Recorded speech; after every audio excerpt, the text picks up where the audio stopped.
ओम श्री गणेशाय नमः। श्री सरस्वते नमः। श्री गुरुवे नमः। गीता के प्रति समर्पण और भक्ति की भावना को व्यक्त करते हुए हमने समझना चाहिए कि श्रीमद् भगवद गीता केवल एक ग्रंथ नहीं है, बल्कि यह मानव जीवन के लिए एक दिव्य मार्गदर्शिका है।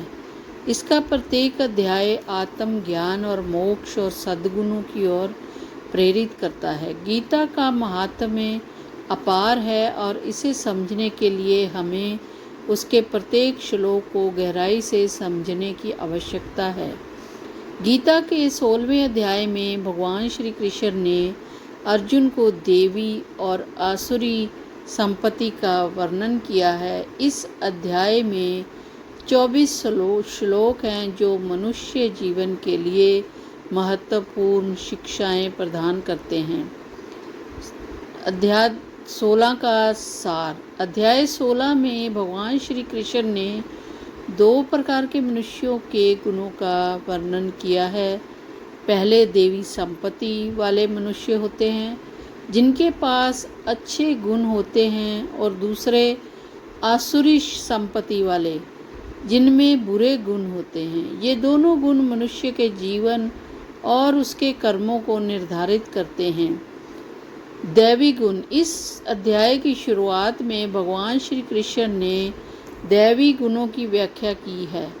दैवी गुणों से संपन्न व्यक्ति जीवन में सरलता, अहिंसा, सत्य, क्रोध का ना होना, संयम, क्षमा, दया, शांति और आत्म संयम जैसे गुणों को धारण करता है। देवी गुणों वाले व्यक्ति सदैव धर्म के मार्ग पर चलते हैं और आत्मज्ञान की प्राप्ति के लिए अपने जीवन को समर्पित करते हैं। वे स्वार्थ से दूर रहते हैं और दूसरों की भलाई के लिए कार्य करते हैं। उनके मन में किसी के प्रति द्वेष, ईर्ष्या या द्वंद्व नहीं होता। उनका जीवन समर्पण और सेवा की भावना से भरा होता है। नंबर 2 होते हैं आसुरी गुण वाले मनुष्य। इसके विपरीत भगवान श्री कृष्ण ने आसुरी गुणों का वर्णन किया है। आसुरी गुणों वाले व्यक्ति स्वार्थी होते हैं। वे केवल अपने सुख और भौतिक पदार्थों की प्राप्ति के पीछे दौड़ते हैं। उनके मन में अहंकार, क्रोध, लोभ और माया का वास होता है। वे धर्म के मार्ग को नहीं अपनाते और अधर्म की ओर झुकाव रखते हैं। ऐसे व्यक्ति के लिए धन, पद और शक्ति ही सर्वस्व होती है।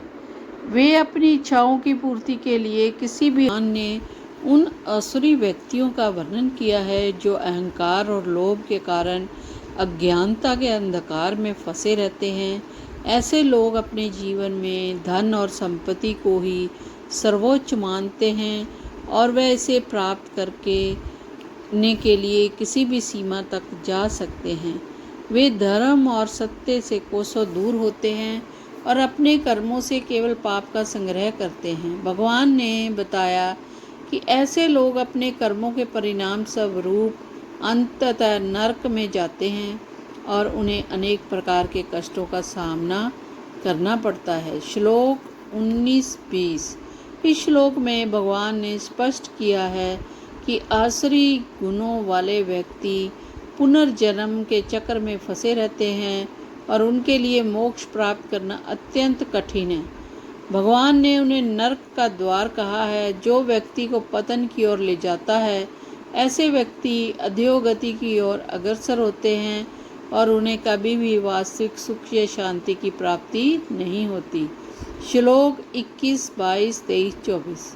अध्याय के अंतिम श्लोकों में भगवान श्री कृष्ण ने चेतावनी दी है कि लोभ, क्रोध और वासना, ये तीनों गुणों नरक के द्वार हैं और जो व्यक्ति इन गुणों से बचता है वह मोक्ष की ओर अग्रसर होता है। भगवान ने यह भी बताया कि धर्म और सत्य के मार्ग पर चलने से ही व्यक्ति मोक्ष प्राप्त कर सकता है और अपने जीवन को सफल बना सकता है। निष्कर्ष ये निकलता है कि श्रीमद् भागवत गीता का 16वां अध्याय मानव जीवन के लिए एक महत्वपूर्ण शिक्षण प्रदान करता है।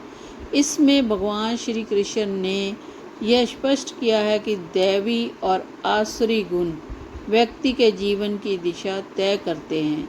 जो लोग दैवी गुणों को अपनाते हैं वे न केवल मोक्ष प्राप्त करते हैं बल्कि अपने जीवन में सुख, शांति और संतुष्टि का अनुभव भी करते हैं। इसके विपरीत आसुरी गुणों वाले लोग सदैव दुख और अशांति में फंसे रहते हैं।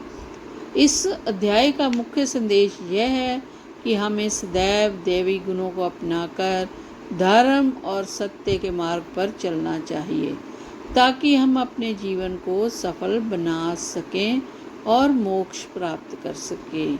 बोलो विष्णु भगवान की जय। बोलो विष्णु भगवान की जय।